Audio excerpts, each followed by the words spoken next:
action. Rolling. Rolling. There's nothing actually rolling. There's nothing rolling. Yeah. Except your fucking eyes. Yeah, right. Right. Click, click, click. What's good, you creeps?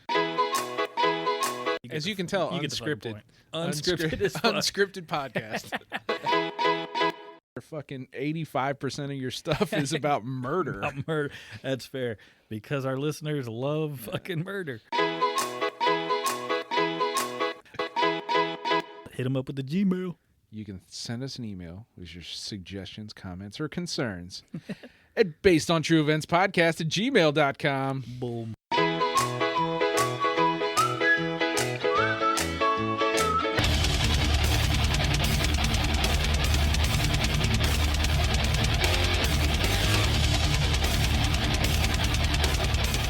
There it is. You're tinkering with all the bullshit. You know what's funny is like we're supposed to use the clap to to match up the audio. Yeah. But I always match it up before the clap because it's hilarious for me to watch you clap at the beginning of every episode. Well, I mean, it's what I'm here for, man. That's Comic relief. Comic relief. What's going on, man? I think we covered it. We did, didn't we? No, I got a lot going on, man. Where would you like to start? That's true. What aspect of my life? Well, we've talked about it early on in the episodes where we shoot the shit for a minute and then we hit record. And then it's like, well, we're not going to talk about the same shit that we just talked about. So you don't really have to get back into it because a lot of it was work related and you're busy as fuck. Nah, man. So. The miracle. Nobody wants to hear that. The miracle of me getting my video games back was. That was a much needed win for me. That's exactly right. For no reason, like that's kind of like the coolest thing that. Well, there's cool things that happen. There's a lot of shit going on for me.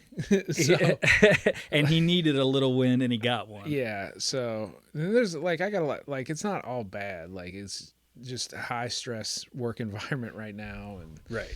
Home remodeling situation going on, and dude, again, and we've bitched about it a lot, but the one thing I don't love about owning a home is there's always something to fucking fix. Yeah, man. And I'm not good at fixing shit, not really.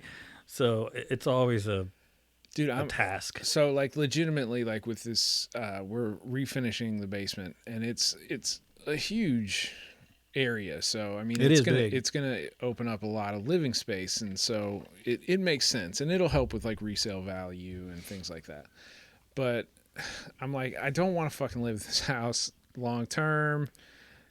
Me sinking blood in the windows where your last straw into dude, blood, sweat, and tears into this fucking house, and it's I want to quit working on this fucking house. And the other thing is I'm literally in the middle of getting ready to start doing the electrical and stuff like that. And I'm thinking to myself, I'm how much would it cost for somebody to come hire in here and fucking do all this without me having to fuck with it? Or have my father-in-law and everybody else have to fucking dig in and help. Thumbtack, man. Yeah, but I just then you got some rando coming into your house and fucking, that's true. It's this whole other thing, and so I'm all right, fuck it, just take this one on the chin, and we're doing the numbers and stuff, talking about how much everything's gonna cost, and it's my father-in-law is flooring's gonna be about $1,400, and then you gotta ugh.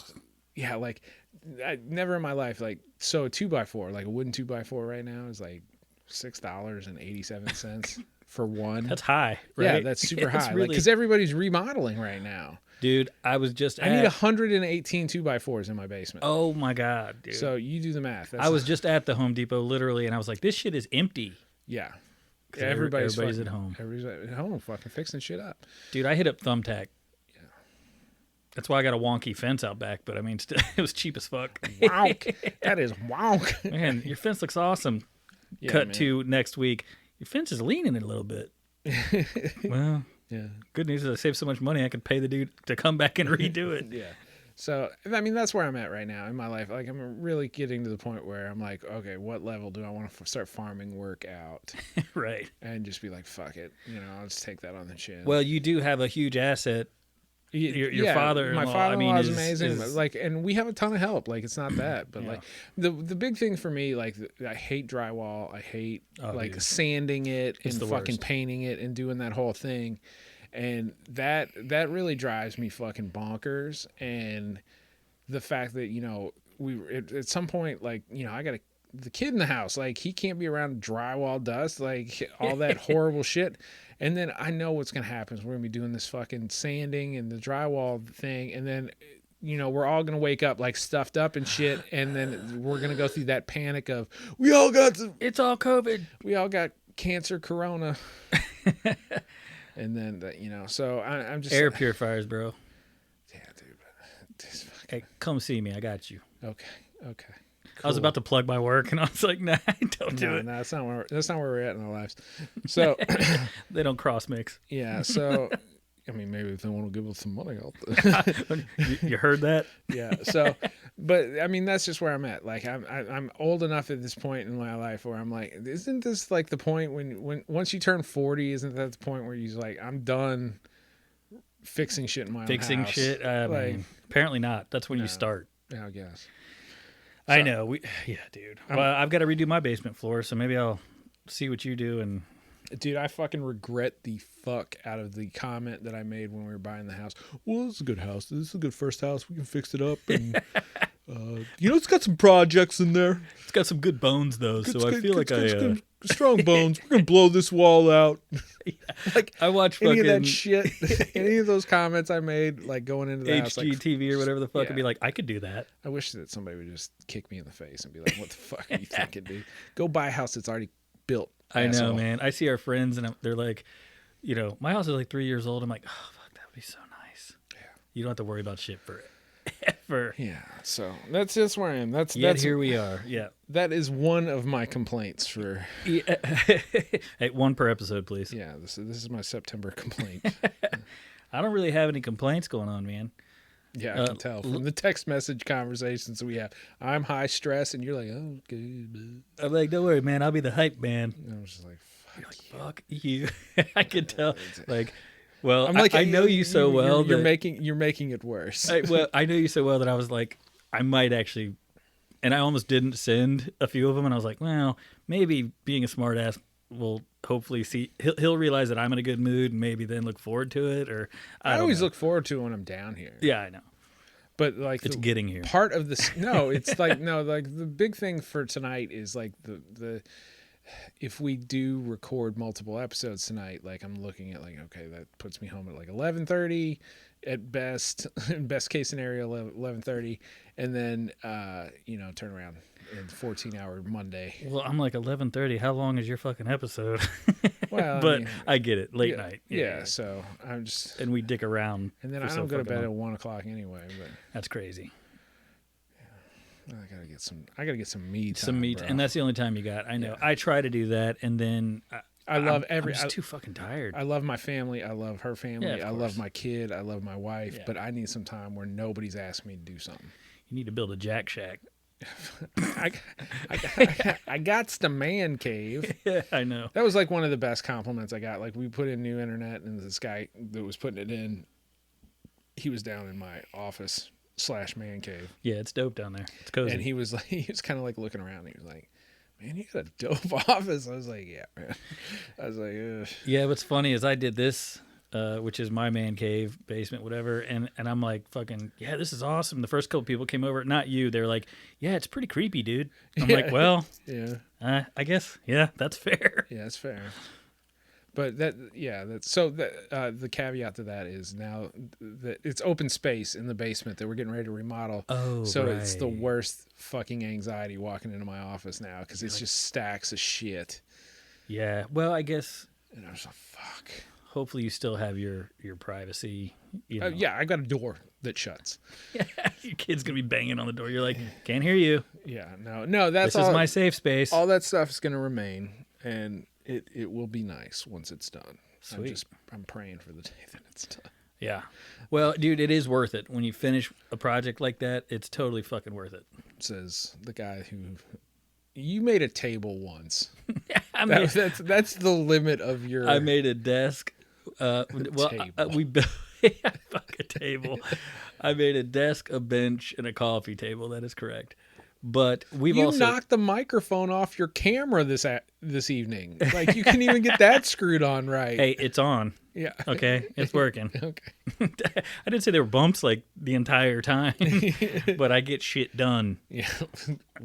One project a year. Yeah. Well, no, just like the painting. Like when we first got the house, we moved the kitchen, thanks to Steve mainly, but like the shit, the popcorn type stuff, scraping, there's all sorts of nonsense. Didn't your wife do all that? She did a lot of it. Yeah. Because I started scraping it and I go, you know what? I think I'm okay with this. Yeah, for real. And she was like, the fuck you are, and I'm like, all right. Your wife is like SEAL Team 6, man. Straight up. She's like, I'm gonna fucking handle all of it. She makes me look like a fucking and you're like the National Guard. You're like, hey, I'm a crossing guard, fucking National Guard. Yeah, dude, you're like a hall monitor. Like, basically, like, yeah. Do you have a note? Yeah. Like, okay, that's all the authority I have. Oh shit, that's funny. Well, all right. So we've done bashing me, and you've complained. So yeah, yeah. Well, I mean, that's where we are. We ready to rock? I guess. Man. It's your episode, man. I was trying to buy you time. And, yeah, don't sound so excited. And we just recently posted our. Well, shit. We haven't plugged a damn thing. No. Yeah, right. Well, but recently we have put out the You Choose, We Lose. 4 new topics. Yeah. And we've gotten no fucking idea what any of these are. All 4 of them are completely new. And actually the response to people that we're getting is no clue who that is, so I'll pick 1 and 3. Which is fun. Which is cool. Kind of going into it blind anyway. Yeah, because we've known at least something about almost all of them. Yeah. Well, not all of them. Chop, top, whatever. Charlie Chop Off. Yeah, God. Yeah. Hi, Andy. But yeah, so this is obviously an audible that I'm throwing, and you're throwing one, I believe, next, and then we'll probably get into the we'll give it like the 4 topics. We'll give it like another week of voting. Yeah, so those are posted on our social media sites, Facebook, Instagram, and Twitter. But we recommend that you just go to our main hub, which is our website, and you can find that at BOTEpodcast.com. That's it. I know I always hesitate. Is it podcast boat? No. The one that fucks me up is like the boat basement. The boat basement at Gmail. If you'd like to email Eric. Yeah, if you want to email me. Email Shep at boatbasement@gmail.com. But yeah, our website, our main hub where you can find all of our links to our sites and YouTube and social medias and email and all that shit. Yeah, if you want boatpodcast.com. like boatpodcast.com if you want to like get old, find older episodes, and you want to go find us on the YouTubes or the YouTubes, which you guys need to watch the YouTube, man. We've got these videos up, and I like them. I think Shep likes them. I do, man. They're much better than what they used to be. Yeah, right. We're moving in the right direction. It's just a fucking screensaver, and it was like fuzzy. Yeah, fucking. Hey, we're moving up, man. Hey, man, we are. We've gotten some. We've gotten some subscribers. We've gotten some love. That's exactly right. And the patron, the link to the patron is also on our website. It's patreon.com/based on true events. Based on true events. But yeah, it's awesome. And we are trying to do better, and we're trying to up that YouTube and get some video because a lot of people would prefer to watch 2 douchebags sit there and talk rather than listen. Yeah. Or you can listen while you watch. You can do both. You can do both. You can multitask. Yeah. That is 100% accurate.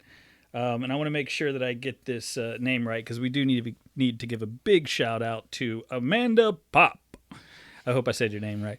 But Amanda, we really, not the Amanda part, obviously. I was like, how hard is Amanda? You're her last name. We really appreciate you. You are our top dog, VIP, new patron, and we seriously are mad appreciative. Yes. Thank you very much. You got a bunch of cool shit coming your way, so stay in touch. Yeah. And then, you can see the different tier levels of what you get for your level of support. And I mean, technically, basically, everyone needs to send us money because we are doing the reverse OnlyFans, which is fucking hilarious. Dude, that was your baby, and it stuck with me, and I was like, we got to ride with this thing. It's hilarious. But the thing that I think is the funniest is, if you don't mind me sharing, what you got the message from, like, one of the something on Instagram, or it was like brilliant content. If you'd like to help support your OnlyFans, we'd like to help support your OnlyFans page. Yeah, and we're like, I was like. They clearly didn't read the fucking post. Yeah. I on our social media, I posted a link to our Patreon page, and of course the joke that Eric made is we're doing a reverse OnlyFans, where if you don't send us money, you get nudes of us. Well, technically me, I guess, is I think what he volunteered.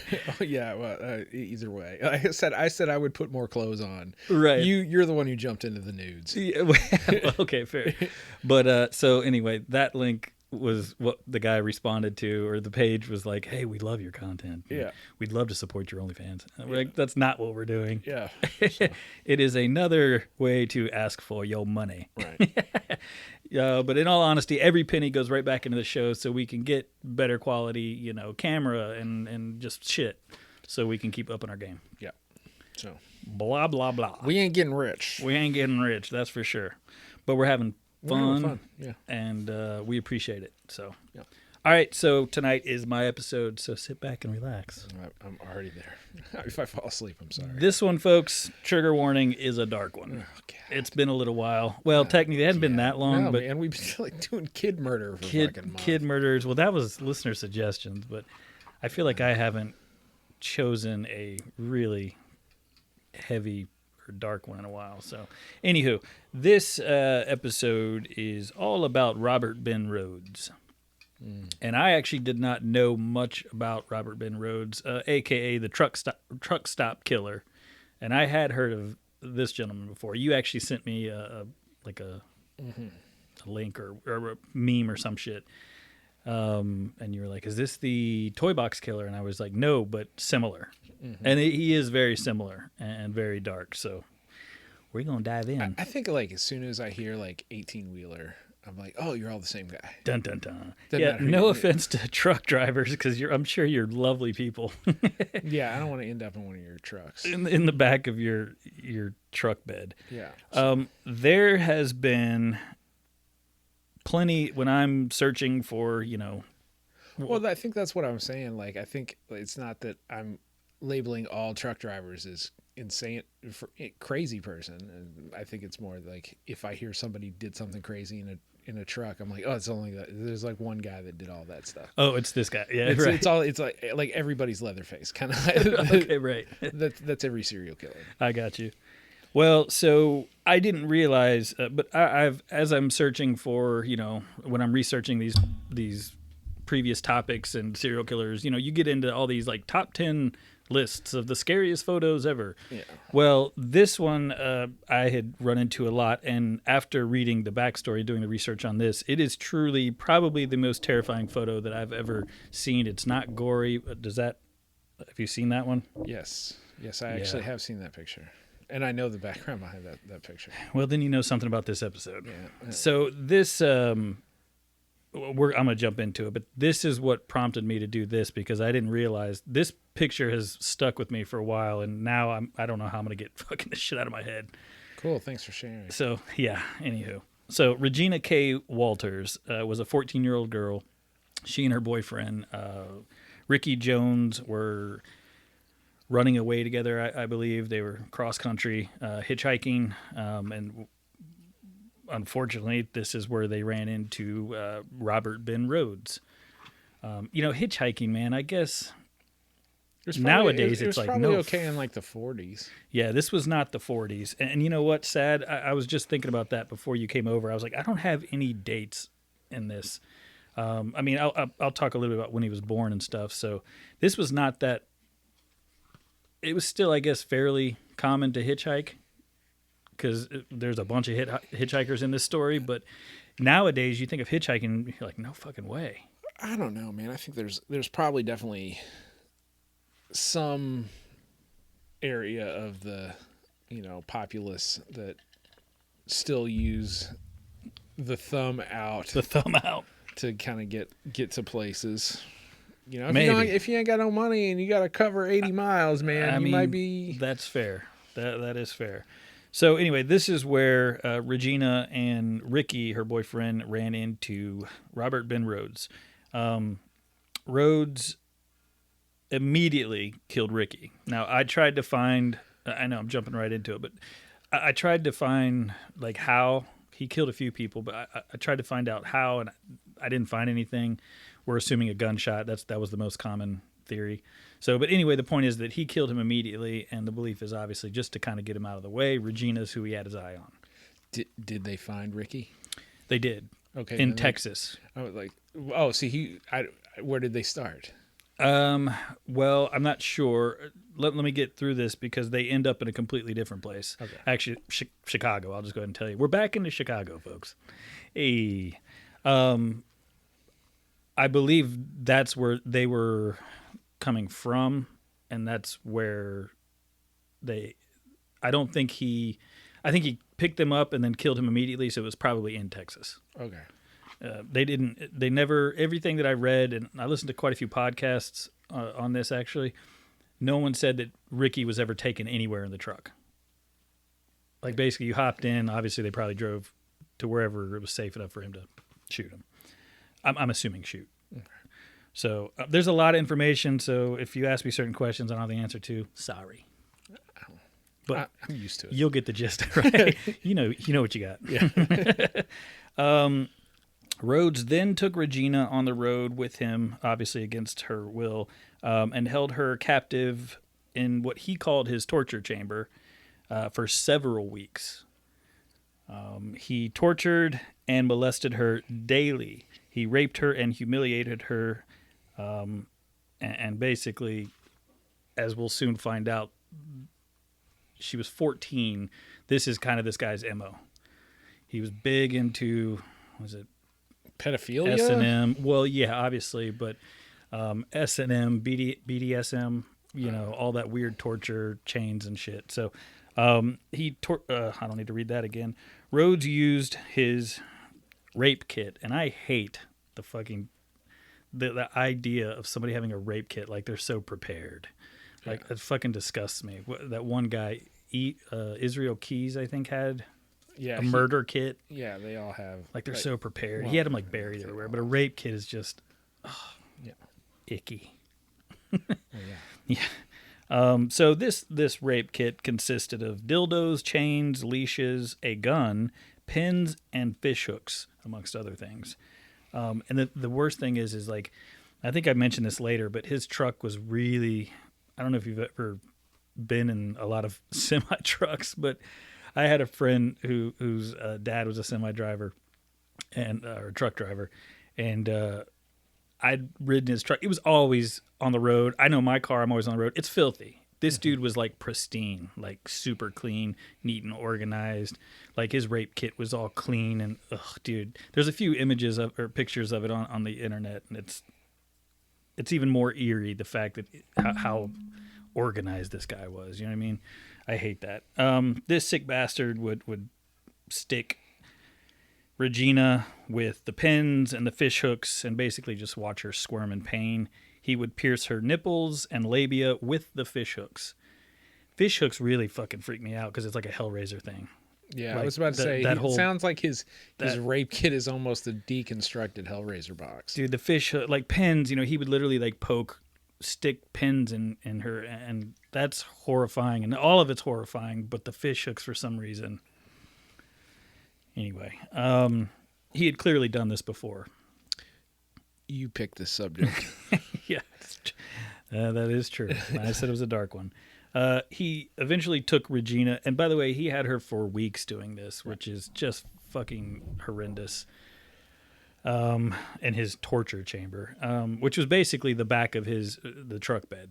Yeah. Like, or yeah. I mean, like, yeah, the trailer. It was literally a transport, a fucking portable hauler truck. Yeah. Yeah. He eventually took Regina to an abandoned barn in Chicago, Illinois.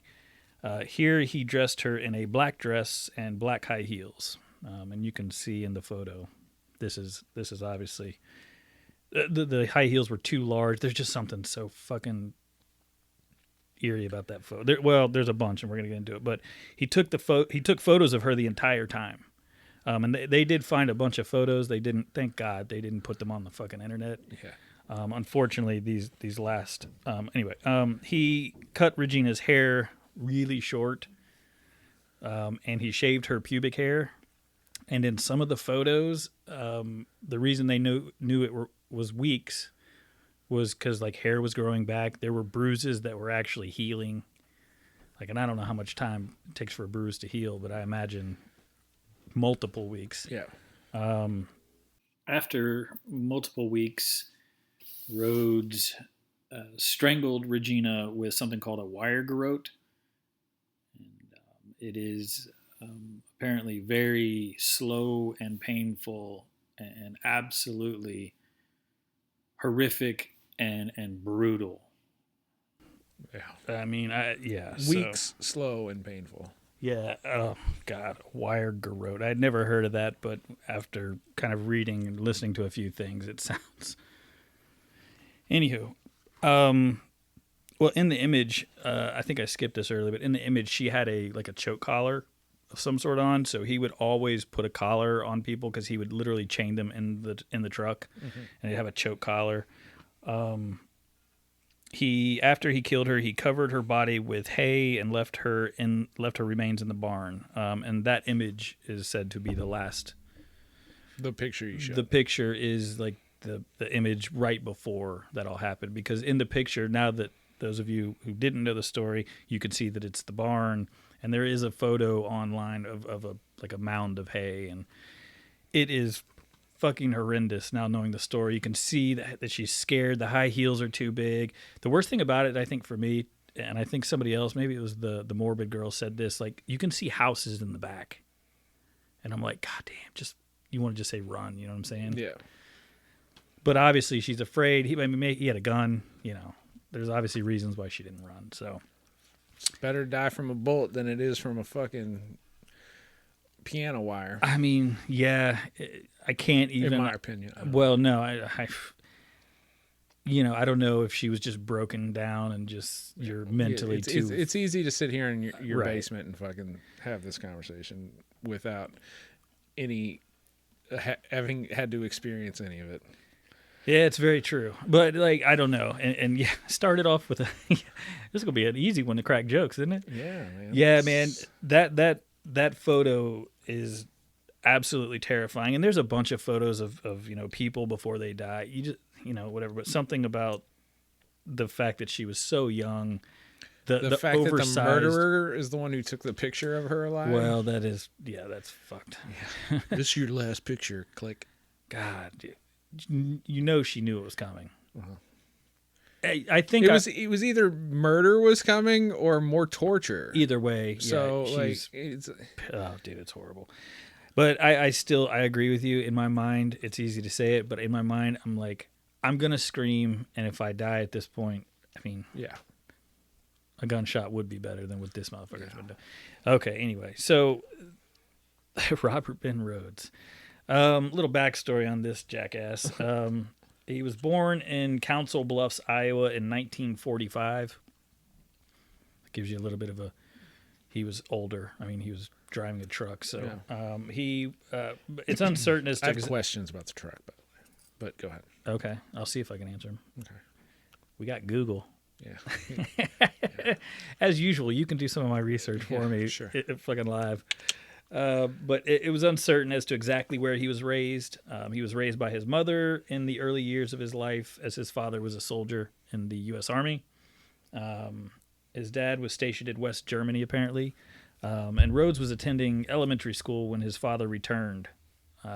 After his father... By the way, and I don't know if it says it, but there wasn't... with a lot of these killers, there's something major that happened in their life early on, that maybe some sort of trauma, Not really. I mean, there's a little something that I'll mention, but overall, it's a pretty normal fucking childhood. So, not real sure what switch that we know of. Well, that's fair. Yeah.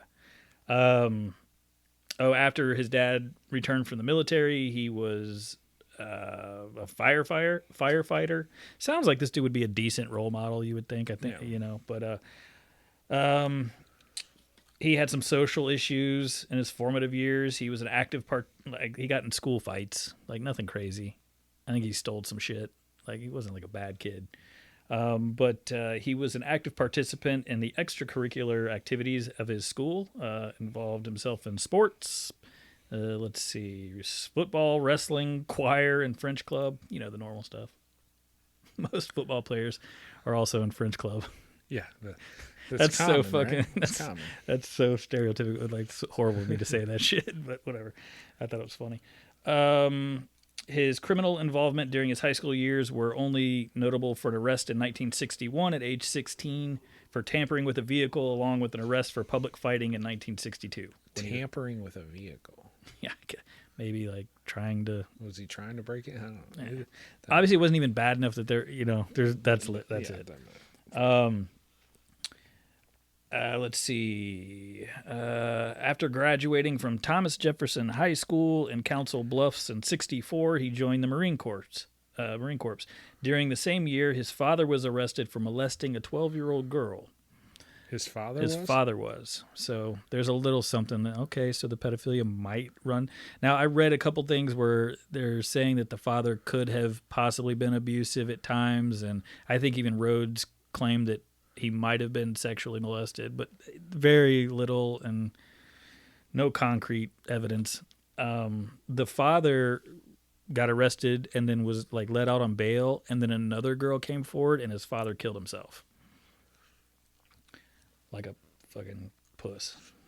Going out, So a few years later, in 1967 or 68, Rhoades was dishonorably discharged from the military for his involvement in a robbery. After his dishonorable discharge for the Marines in the late 60s, he attended college but dropped out. Later attempted to join law enforcement. He tried to be a cop, and they wouldn't let him, obviously, from the discharge. Right. What did he try to rob? Does it say? No, and I didn't go digging too much. There's a lot of info in this one. I get it. Yeah. I get it. But he wasn't like a horrible... That we know of. Well, right, okay. Everything makes it out to, he's got a pretty normal guy. I mean, his dad was a fucking molester, but, other than that, and, people take that and go, whoa, it's because of that right there that all this, and most of the things that I read say that's not accurate. During the 80s, Rhoades developed interests and hobbies, amongst which include involving himself in the BDSM scene. It was also during this time he allegedly verbally, physically, and sexually abused his third wife. So he got married 3 times. To the first one, he had a kid. And they never mentioned his kid again. Yeah, I wouldn't either. If I was that kid, I'd be like, you better fucking keep my name out your mouth. Change my fucking name or something, yeah. But the third, he would make his wives... the third one is the one that they talked about a lot. Deborah, I think, Rhoades. Yeah, Deborah Rhoades. One day she came home and he had hired a dude to come and be her sex slave, and dude knocks, shows up at the door and she's like, fuck no, I don't, but he would apparently, I don't know how you can force somebody to do threesomes and all that, but, or act, participate. That was brought up a lot. Basically, he was very abusive to her and essentially made her get involved in all his freaky deaky shit. Yeah. Hey, nothing against people who like freaky deaky BDSM and all that shit, but it needs to be all willing participants. Absolutely right. Yeah. Yeah. So we'll jump into some of the murders, if you want. Pretty much the BDSM starts. His third wife is where it is, and then shit hits the fan. So Patricia Candace Walsh and her husband Douglas Zyskowski. You're welcome. Fuck. Yeah. They were said to. Well, okay. So hold on. He started apparently being a trucker in the 70s. Starting in the 70s. So that's kind of a time frame for you for hitchhiking. So it was the 70s where it was probably much. I don't want to say clearly not safer, but no. And he's more common. He's a large portion of the reason. His first confirmed victims were Patricia Candace Walsh and Douglas Ziskowski in January 1990. So he was 45. So jump 2, yeah. So he started as a trucker in the 70s. Yeah. And he did that for 20 years. And then he's like, I'm into murder now. Well, I'm gonna go for some first murders. Confirmed victims was in the 90s. So you know what I'm saying? So basically the couple were, I think they were like Christians going to do the Lord's work and mission work somewhere. Anyway, down south. They hitched the wrong they're ride. Gonna do missionary work down south. I'm sorry, like I couldn't help it, man. That's fair. It was just the way that you said that. I was like, come on, too easy. Yeah, I wasn't trying to set you up either. It came out that way. Maybe add a little levity to this fucking train wreck of a subject. Thank you. But that's what you're here for, yeah, man, technically. Yeah, okay. Literally, you said it, comedy relief. Yeah.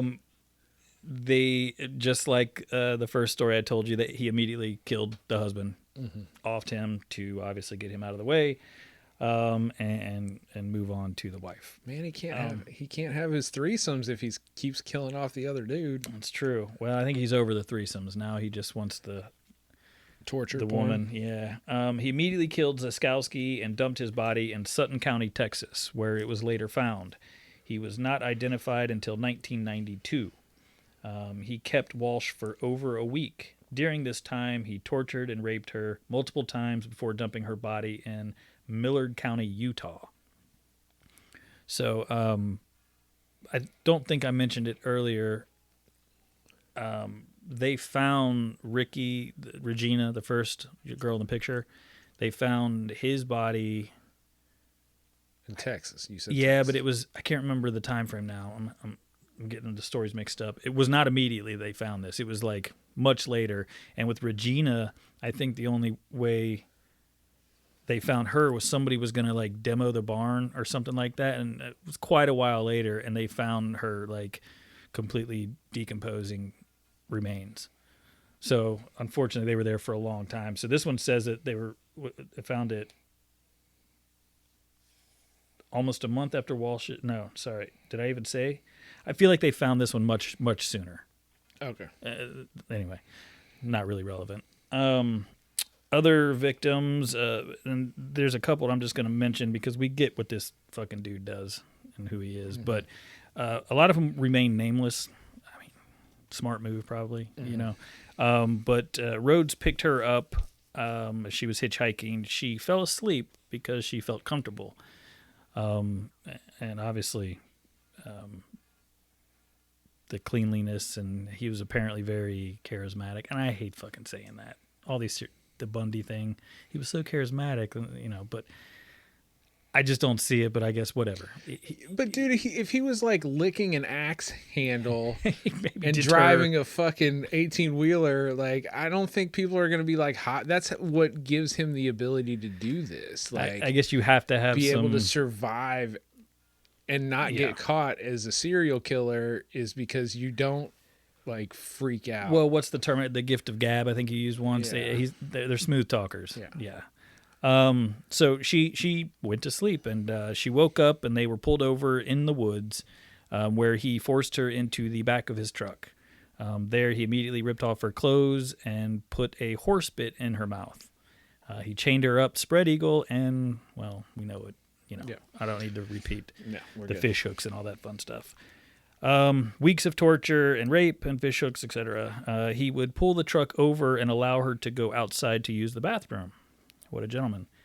Well, he didn't want to have to clean up his truck, dude. Yeah, that's true. Wrong. He was not a gentleman. He literally would fucking, because she's got that collar on, he would make her walk on all fours, and he would literally walk her outside and make her, you know, defecate and shit like a dog. Humiliation, obviously. He would then have her stand against his truck where he would essentially just whip her bloody. He was into whips, like literally whips. Oh, yeah, I didn't mention this. His CB handle is whips and chain. Okay. Fucking dirty, dude. So gross. So grimy. Yeah, so he would whip her, and then he would take her back into his torture chamber and move on. He eventually took this young girl. Yes, sir. You in the corner. I'm sorry. So you said he was a trucker. That he started doing the whole trucking life in like the 70s, right? So yeah, early 70s. Yeah. So okay, there's a couple of he's on his third wife, but obviously he's not holding down a job. Like he's just driving around in a torture truck. He's getting paid. But paid doing what? You know what? They never mentioned, like, he's not, like, dropping shit off with the girl in the back. What kind of... Yeah, you can't pick things up or drop things off with a torture truck. Yeah, how's he getting money? Yeah. Is that your question? That's one of my questions. Also, like, it costs a lot of money to keep one of those trucks running. Gas. Like, if you don't work for a company, then that's coming out of your pocket. He's got to pay for a home for his third wife if she's still with him. If not, then he's just driving around and the truck's his house. But he's still got to pay for food. He's still got to pay for gas. He's still got to pay for repairs on the truck. Yeah, interesting. That never fucking came up. Like, see, this is why. Like, he's just driving around town. Like, I understand, like, maybe, like, okay, between murders, maybe he's picking up a haul here or picking up a haul there. But then he's got to leave the fucking torture trailer somewhere. He's got to have properties in random places. Well, so he has an apartment. Okay. Because he takes this girl too, so he's paying rent. Yeah. So Dude, I never came across about... Well, obviously, they're probably so focused on talking about the rape and the horrible shit. They never talked about how does one... operational cost? Afford to do so. Interesting. I don't know. I don't have the answer. Okay. You kept going into it, and he's like, he's going to these different places, and I'm like, how the fuck is he holding down a job? And if so, how is he pulling that off? Well, now, so here's one thing that, and I don't know if anybody ever said this, but a lot of those semi trucks have like an extended cab. I don't know what the terminology is. Well, yeah. There's a bed like behind the seat. Right, but could that be large enough? No, that's a place for him to like lay down. Like that's literally like enough room for him to like lay down and maybe like roll over or whatever. The only ones I've been in have been small, but I wonder, are there larger ones? I've been in a lot of them. My buddy's dad, dude. Yeah. Okay, the story gets worse and worse the more you try to explain through it. By the way, but no, I mean, you don't have an answer. That's fine. That wasn't. It is a curious point of interest. Well, the reason I'm asking is because I'm wondering, are there larger? You know, could it be possible that where he is not moving, torture chamber large, right? Not spread eagle woman standing up, human size. Yeah, and right. And then he has like this trailer has to be like insulated, in my opinion, to some degree, soundproof of some sort. I mean, I don't. Yeah, they're screaming as he's driving. I mean, or beating and torturing them. They talked about a lot. He would pull over in the secluded area in the woods, but I'm sorry, like you stop for gas, they're gonna scream. Yeah. So yeah, there's a lot of pieces of this puzzle. See, this is why you're one of the best, man. Because you ask questions that. And no offense to any other podcast that people don't ask, for real. Yeah. So that's why I don't mind doing the same topics that other people do, because we always have some sort of, you mainly have a different angle because of the way your brain works, which is good. And I'm usually like, I don't know. That's a good question. That's a good question that no one has covered. That's a good question that I don't have the answer to. Yeah. I don't know. Anywho, where was I? Torture. I'm pretty sure you were somewhere in the neighborhood of torture. Oh no, he took her to his apartment, which was very strange.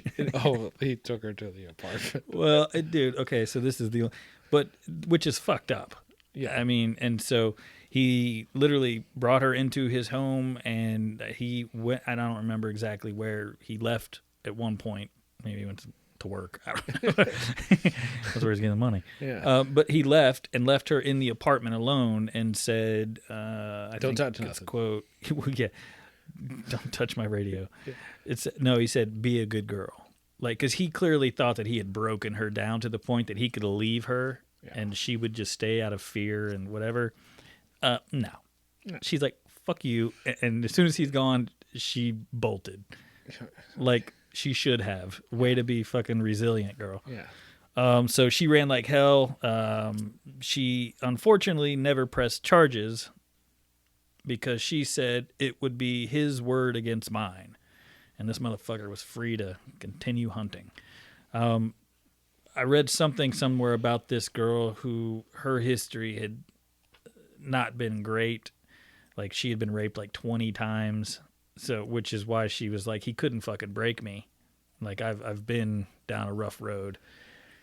So I don't know if she was a drug addict and that's why she thought, whatever the reason is, she didn't because she figured, fuck it, nothing's going to happen, which sucks, but anywho. So dude nothing happened. Free to go. Yeah. I'm glad she survived. I mean, I guess that's the only good part of that. Another woman was hitchhiking, and Rhoades offered her a ride. But, all right, so I'm sorry. I got to rewind to this. And I understand, like... Do it. I understand, like, the idea that, she's been emotionally tortured and maybe doesn't want to face any of that stuff. Like, I get that. But the idea of, like, his word versus mine, that kind of thing... Like, and I understand that that's a shitty road to fucking face. Of course. But at least you would have gotten him on the radar. Right. Like, at least, like, when, oh, hey, 2 or 3 bodies will show up down the road. Oh, well, we do have a report where there's a guy in a truck who did this to this other Even girl. if she was like a crackhead, there'd be like, well, there's one crackhead did say something. Like, I probably would make some notes. Yeah, somewhere. Like, I mean, not always. Like we watched this thing on another serial killer where the one victim that survived was a prostitute, and like in no short order, the police were like, "Look, we can't use her as a witness. Like she will not be good on the stand," which sucks. Like it does. You're a human being. Like you have, you should. That should all... Well, I've seen that in a ton of movies and other shit, the prostitute or the drug addict. But, I mean, at least getting it on the radar to some degree. Yeah. Maybe save a life or two down the road. I don't know. I mean, sucks. It's But I can understand, like, I made it out. Like, don't make me... I don't have to save the world. I'm past it. Like, yeah. I'm over it. I survived. Fuck him. But at the same time, I don't know. So, you would have thought that she would have thought of some other... young women that could have been not necessarily, and just apparently not. Maybe she was an awful human being, but still didn't deserve that shit. Right, exactly. Yeah. Another woman was hitchhiking. Douche McGee Rhoades offered her a ride, and she climbed into his car, and off they went. He's in a car now. Into his truck. Damn it. Verbiage. They're vastly different. They're massively different. Machinery. Yeah, his mini torture chamber. It was a station It's wagon. A Volvo. It's a Volvo. When she awoke, because apparently she also went to sleep, they were in a secluded area in the woods again. Have you ever fallen asleep in like with a stranger? I mean, maybe if you're... I've never been hitchhiking. I've never been hitchhiking either, but like I don't go to like a stranger's house and they're like having a party and I'm like, it's a good place to take a nap. I was the fucking weak drunk who like showed up already faded, and so I'd fall asleep in the chair and that whipped cream and shit. Yeah. Fuck, you guys used to put me like in the couch in the fucking front yard of my neighbor. That was a good story. Yeah, but no, it's like I digress. But the idea that like you're just gonna catch some Z's. Yeah, I know it's pretty strange. You got to be real comfortable. Yeah. Or just straight up exhausted. Like, I don't know how long she's been hitchhiking. Or maybe drugged. Maybe. The first time you said that, I was like, maybe he's drugging him to get him to pass out. Apparently, no. Because both said that I went to sleep because I felt safe. Yeah. There's a water. Because there's a water bottle. They mentioned, like, it was so clean. And, like, most truckers are known... I hate to say that, but, if you drew... a character up for a trucker in a movie or something that, cut off and tats and, whatever, little rough, lots of beards. Look like, hey, look like a trucker. But no, and so this guy was apparently like groomed well, and he had like collared shirt, like rolled up sleeves, like really nice and pressed and whatever. I still would be creeped out and I would go to sleep. I get it. How much creepier is that to see a truck driver like in a pair of like slacks and like a button down? Did you steal the truck? Yeah. Or is he in the back of the... Where's the trucker? Yeah. Where's the driver? Yeah. Did you kill the trucker? Did you kill the trucker? But so anyway, she fell asleep. But when she woke up, Rhoades pulled out a knife and told her to get in the back of the truck. So that's what I'm saying. He, in both cases that I've said, he forced them into the back, like almost like, did they get out of the truck? I'm trying to think. So in my mind, I'm going, no, they went like into the back from the front seats. No, he just get them out of the front seat, taking them around the back. I guess they're in a secluded area, so that's okay. Well, in this case, she remained. Actually, her name might be somewhere, and I don't fucking have it. But anyway, I don't. We'll call her Jane Doe. Jane Doe. Yeah. She kept saying, and this is pretty smart, but she kept saying over and over again, like, you don't have to do this. This is your choice. You know. Okay. Well, I think he's made peace with the fact that it's clearly his choice. He knows who he is, but for whatever reason, Rhoades stopped and just looked at her, and there was silence, and he said one word: "Run." You like that? I built it up. But no, he straight up just looked at her and said, "Run." Dude, I'm out. Right? Yeah. If the fucking dude with the knife tells you to run, well, okay, I don't know. I mean, I would. She took the fuck off. She ran. Yeah, I would. So let me. There's like one paragraph. So she dipped out like quick. I mean, she said, yeah, no problem. So she fucking ran. She hid in the woods until she saw him pull off, and then she hitchhiked another ride. And I believe this is, dude. My second comment's gonna be about that. But she got another ride, and I believe, if I'm not mistaken, Ted Bundy. Yeah, right. It was him. Damn it. Yeah. It was a little VW bug. Yeah. My fucking luck is not good. I think she went to the cops, and this is, I believe, what put him on the radar. But he didn't rape her. You know what I mean? Like, so what could she really? Yeah.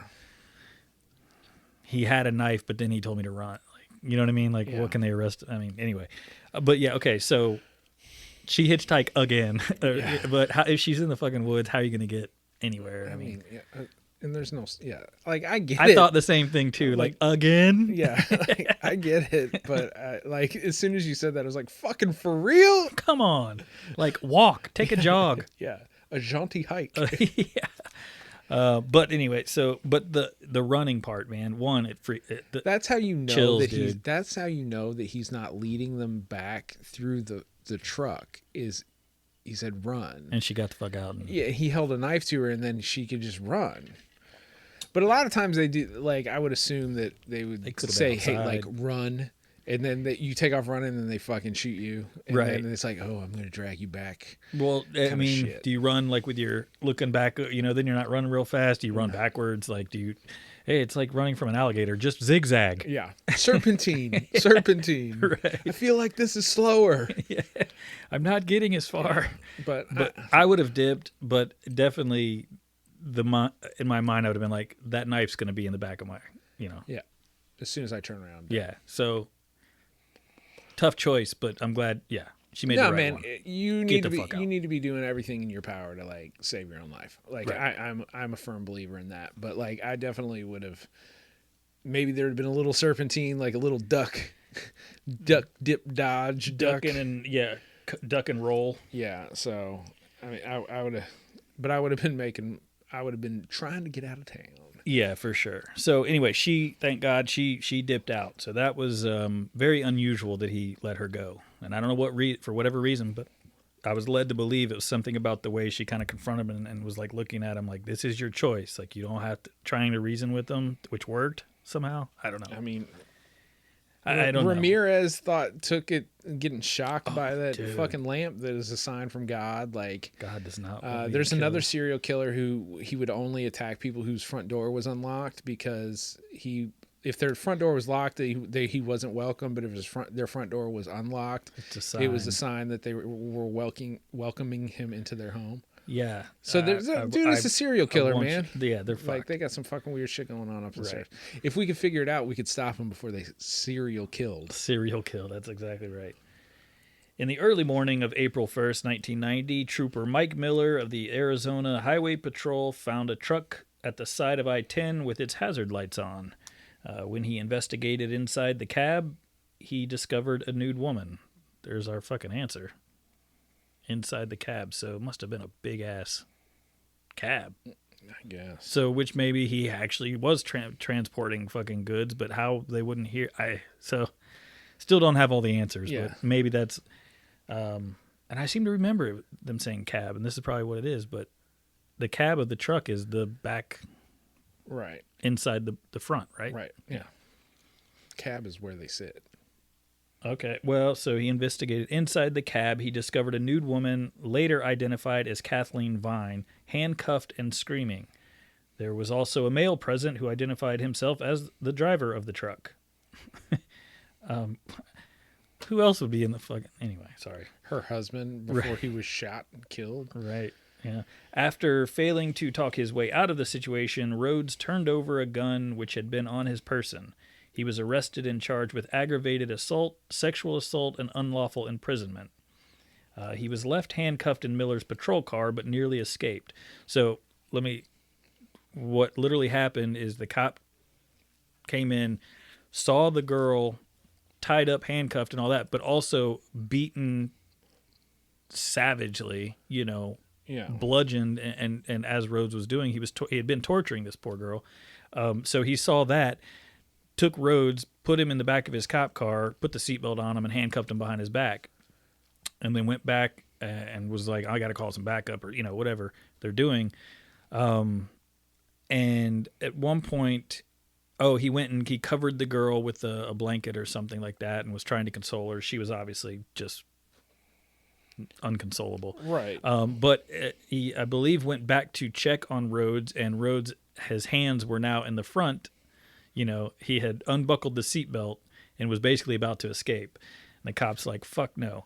Well, they're talking to Rhoades, and Rhoades is saying, oh, no, don't believe everything you see. She likes this. She likes this kind of kinky shit. And he's like, yeah, but dude, she's fucking bleeding. And she's freaking the fuck out. Clearly, she's not happy. This is not a game anymore. So he wasn't buying it to the point where he's like, no. So he was left handcuffed in Miller's patrol car, but nearly escaped. After further investigation, the arresting detective, Rick Barnhart, was able to make a connection to the Houston case and noticed a pattern stretching over the course of at least 5 months. Probably from the girl. In executing a search warrant for Rhoades' home, police found photos of a nude teenager who was later identified as Walters, whose body was found in September 1990. Also present were photos of Walsh, whose body was discovered that October, which was Regina and then the woman and the husband. Whew. Yeah. There was actually, and I wrote this down because I don't remember reading much about it, but I did hear that there was another woman that actually saw her picture going around like social media. I want to say it was Facebook, but that may not be right. I don't know when Facebook started, but her picture was being like passed around the internet. Do you know this woman? Type of thing. And she's like, fuck, that's me. And so she went to the cops, but apparently what she had done is she was hitchhiking. She had gotten in the truck, and as soon as she was climbing up, he took her picture. And that picture is actually online. It's nothing graphic. She's like, well, what the fuck did you do that for? And he's like, well, in case you decide to rob me, I want people to know who you are, kind of quick thinking. She's like, all right, fucking weirdo, but whatever. I need a ride. Well, and the only thing they really said was that she mentioned that there was a sticker. What's that they say, like... how's my driving? No, like gas, ass, or... Gas, cash, or ass, or something like that. No one rides for free. Yeah. I think is what it is. Yeah. Gas, cash, or ass. No one rides for free. And she said, like, well, I only had grass, cash, or ass. Right. You get you get it.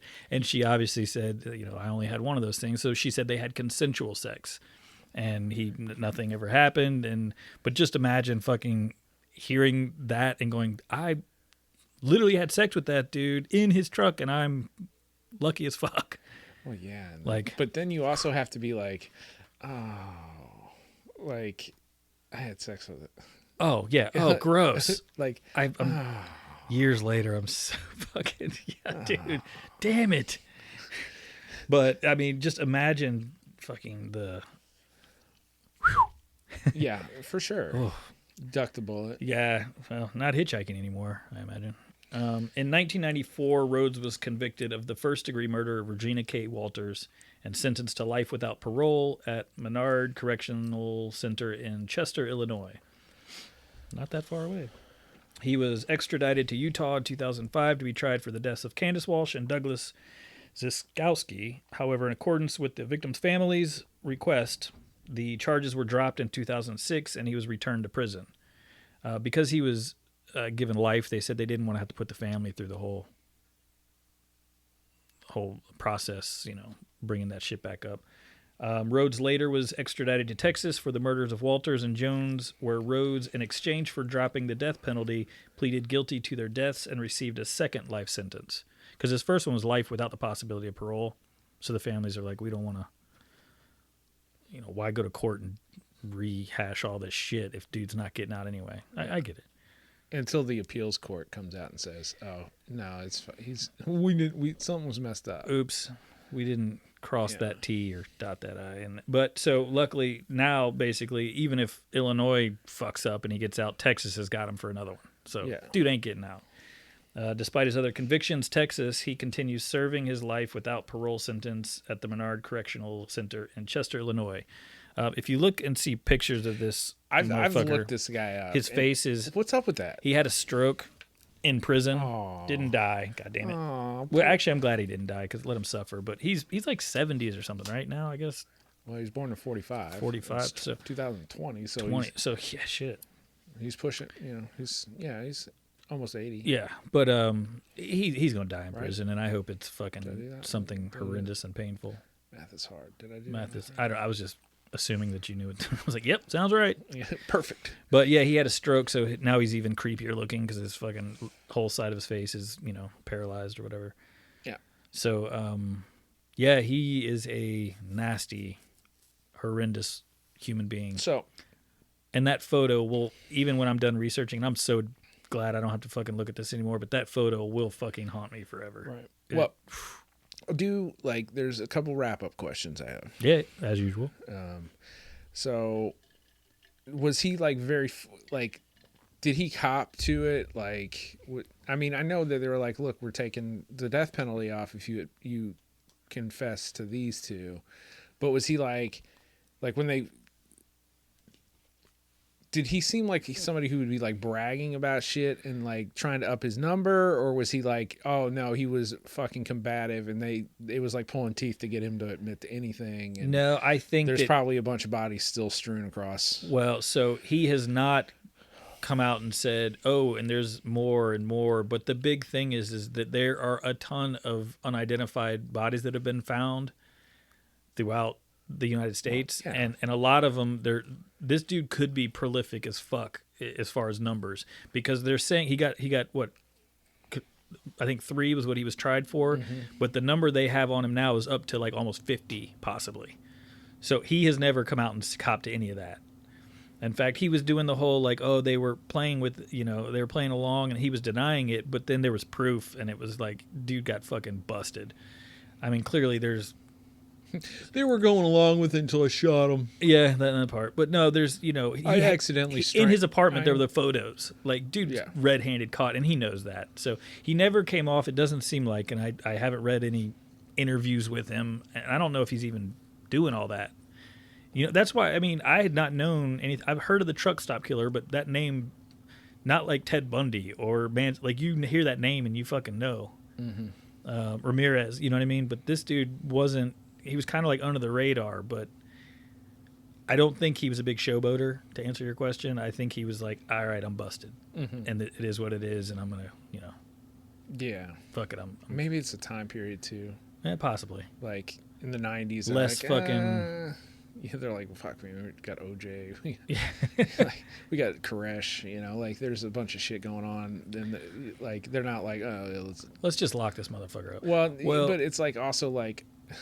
a trucker killing hitchhikers, they're like, there's not a story here. Yeah, and and the 2 that he got tried for, the 14-year-old girl, obviously fucking horrendous, and then the husband and wife, we'll call them innocent. You know what I'm saying by innocent? I hate that, but because the other ones were prostitutes, possibly, like, oh, dude, he used a term all the fucking, the one, lot lizards.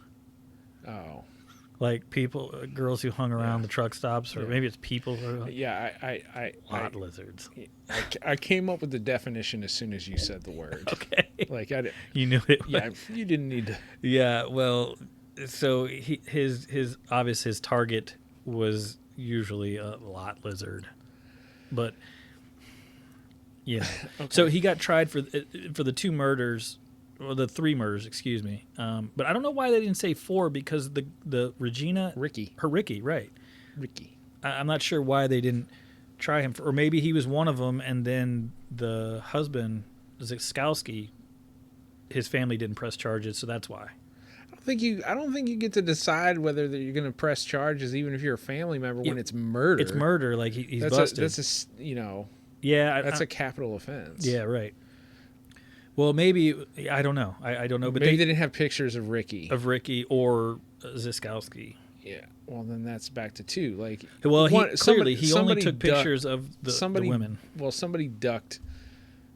The state ducked on one of the murders. Yeah. Or they found Zikowski or whatever. Or they found Ricky in a state where he wasn't tried. Right. Or after the trial happened is when they found the body. Right. Now, to be fair, I could have fucked up quite a bit of this story, because there was so many, like, there was a bunch of different girls that I talked about, and all their stories were, like, similar, other than Regina, with the photo that I can't, unfortunately, get out of my head, and then the couple, the other girls, there's a lot of info, and every story was a little bit different, but I think the way that I put them together is accurate enough. You at least get the gist of what he was doing. But I could be wrong as far as who went to the cops and what. But for the most part, he was only tried, and he's in jail for the murder of 3 people. But they are tagging multiple names onto him, and technically they're still finding names and trying to, tie him with him. So he could be. I mean, maybe. I hate to say prolific, but you know what I mean. Like, well, yeah, no, like, I mean, I think that the thing that kind of one of the issues with it is, because I've been like trying to find his truck, like, pictures of his truck. I couldn't find any. I don't think that, dude. Like, I don't even like, even if you've got like a legit, like, super expensive truck, I don't see how you've got enough room in that little cabin thing to do the kind of shit. I feel like the trailer had to be his torture. You would think. Area. Yeah, you would think. And so that being said, like, then the job comes back into play. Like, how the fuck is this dude surviving? Like, what's paying his bills? That kind of shit. But also, like, because it's not like you can reuse the torture trailer to actually haul goods in between. No, right. In between murder. Yeah, he was weird too. He'd always put white towels down. They found like all these white towels soaked in blood, and anytime he'd torture him, he'd put white towels down. It's like, dude. So it was a messy fucking truck, dude. Wherever it was. Yeah. Even though he was a tidy guy, I'm sorry. There was always, it seemed. So they had said that for like 15 years, he is thought to have at least raped and kidnapped, but possibly murdered 3 girls per month. I just now remember that stat. Okay, but fucking a point to this is that if he's doing this like weeks, he kept the one girl for weeks. Like, dude, there's no way that she's in the cab of his truck and he's driving around with somebody for weeks in the cab of his truck. Right.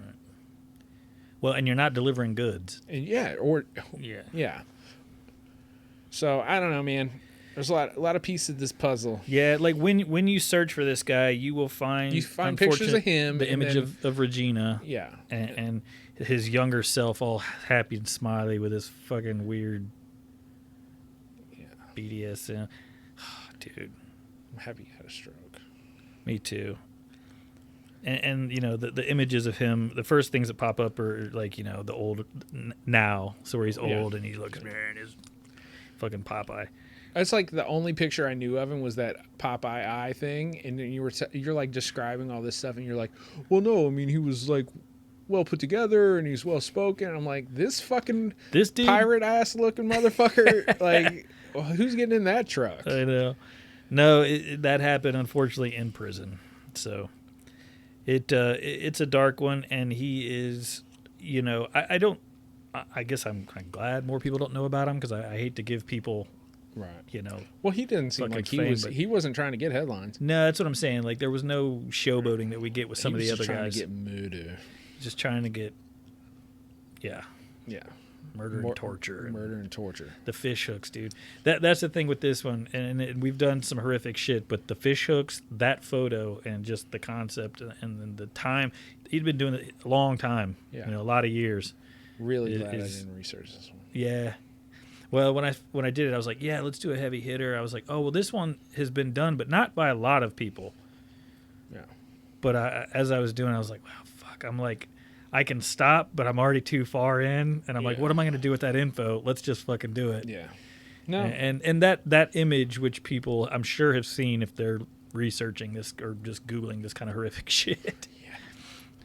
Hopefully you're not doing it for fun. Yeah, but this is what I do. Right, but some people do that shit. It gave me some answers that I don't know if I wanted. So. Yeah. The truck stop killer. Good shit. Run. Good shit. Run. Yeah. Lot Lizard. Think of a good merch T-shirt. Your box is empty. Your box is empty. Your box is empty. Let Lot Lizards live. Okay. Anyway, I'll stop. Yeah. That's your wheelhouse, man. I'll just do the artwork. You just do the artwork. Yeah. All right. Yeah. I don't. Yeah. Good shit. I don't think there's much to add. This dude's just no. It's kind of top to bottom. Like, we've got an ending. Well, he's still alive, but hopefully, fucking, he suffers or is suffering. Yeah. Daily. Yeah. So hopefully. All right. Enough about this motherfucker. Right. Yeah. Good shit. Good shit. Yeah.